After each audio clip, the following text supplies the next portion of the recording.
আসসালামু আলাইকুম। দূরে এবং কাছে যে যেখান থেকে আমার ভিডিও দেখছেন তাদেরকে অসংখ্য ধন্যবাদ। আজকের রেসিপি দুধ চিতই পিঠা। কিভাবে অসংখ্য ছিদ্র করে দুধ চিতই পিঠা তৈরি করতে হয় আজকে আমি আপনাদের তৈরি করে দেখিয়ে দিচ্ছি।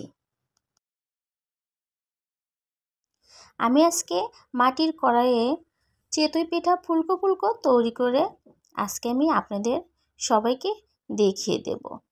চলেন কিভাবে চিতই পিঠা ফুলকোভাবে তৈরি করতে হয় দেখিয়ে দিচ্ছি। প্রথমে আমি কিছু গুঁড়া নিয়েছি। এই গুঁড়াটা ছিল 29 চাউলের গুঁড়া।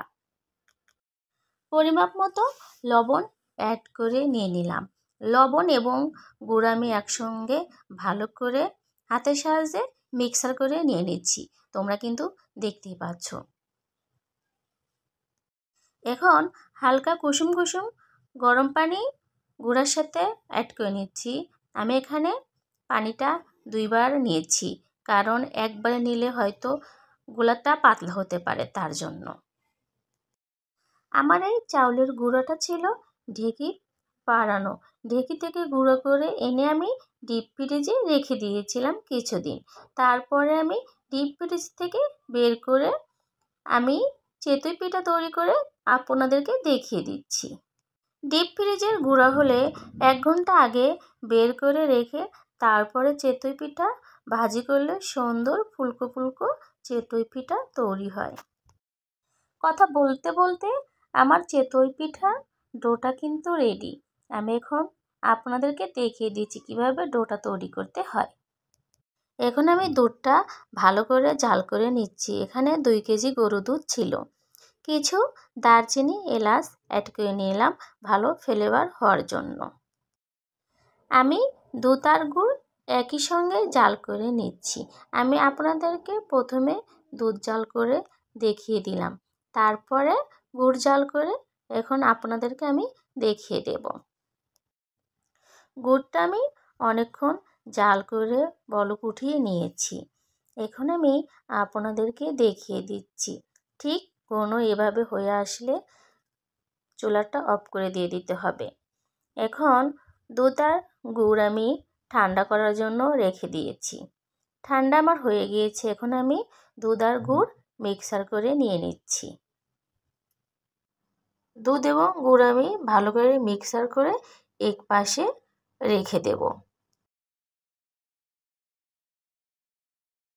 একটি মাটির কড়াই নিয়েছি, ধুয়ে পরিষ্কার করে রেখেছি এবং চুলাতেও বসিয়ে দিয়েছি। পানি শুকিয়ে গিয়েছে। এখন আমি সামান্য একটু সরিষার তেল দিলাম। একটা নেকড়ার সাহায্যে তেলটা আমি চারিদিকে মুছে দিলাম যাতে পিঠাটা লেগে না যায়। ডোটা আমি 1 চামচ দিয়ে দিলাম। যখন এরকম 1000 ছিদ্র হবে তখন একটা ঢাকনার সাহায্যে ঢেকে দিতে হবে। তারপরে সামান্য একটু পানি চারপাশে ছিটিয়ে দিতে হবে। 3 মিনিট আমি ঢাকনাটা ঢেকে রেখে দেবো। 3 মিনিট পরে আমি ফিরে এলাম। আপনারা কিন্তু দেখতেই পাচ্ছেন আমার পিঠাটা কত সুন্দর ফুলকো হয়ে উঠেছে। একটা খুন্তির সাহায্যে আমি চারপাশে এভাবে উঠিয়ে নিয়ে নিলাম। আমার পিঠাটা উঠিয়ে নিয়ে নেওয়া হয়ে গিয়েছে। এখন আমি পিঠাটা গরম গরম দুধের মধ্যে দিয়ে দিলাম। এভাবে আমি সবগুলো পিঠাই ফুলকো ফুলকো করে ভাজি করে নিয়েছি। আমি আপনাদের কিন্তু আর একটা পিঠা ভাজি করে দেখিয়ে দিলাম। আমি যখন ডোটা মেখেছিলাম তখন এই ডোটা আমি 1 ঘন্টা রেস্টে রেখে দিয়েছিলাম।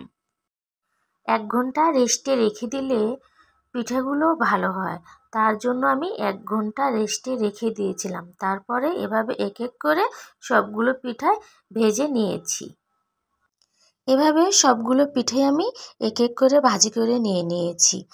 এখন আমি আপনাদেরকে সবগুলো পিঠাই দেখিয়ে দেব। আমার সবগুলো পিঠা দুধে ভিজানো হয়ে গিয়েছে। আমি 1 ঘন্টার জন্য রেস্টে রেখে দেব। 1 ঘন্টা পর ফিরে এলাম। এখন আমি আপনাদেরকে দেখিয়ে দেব আমার পিঠাগুলো কত সুন্দর নরম এবং ফুলকো ফুলকো হয়েছে। এভাবে সবগুলো পিঠাই আমি একটি প্লেটে সফট করে নিয়েছি। আপনারা কিন্তু দেখতেই পাচ্ছেন আমার পিঠাগুলো কত সুন্দর ফুলকো ফুলকো হয়েছে। পিঠাটা আমি সারা রাত ভিজিয়ে রেখেছিলাম। ভিজিয়ে রাখার পরে চলেন আমি আপনাদের দেখিয়ে দিচ্ছি। একটি পিঠা দেখেন কত সুন্দর নরম হয়েছে এবং হাজারো ছিদ্র হয়েছে।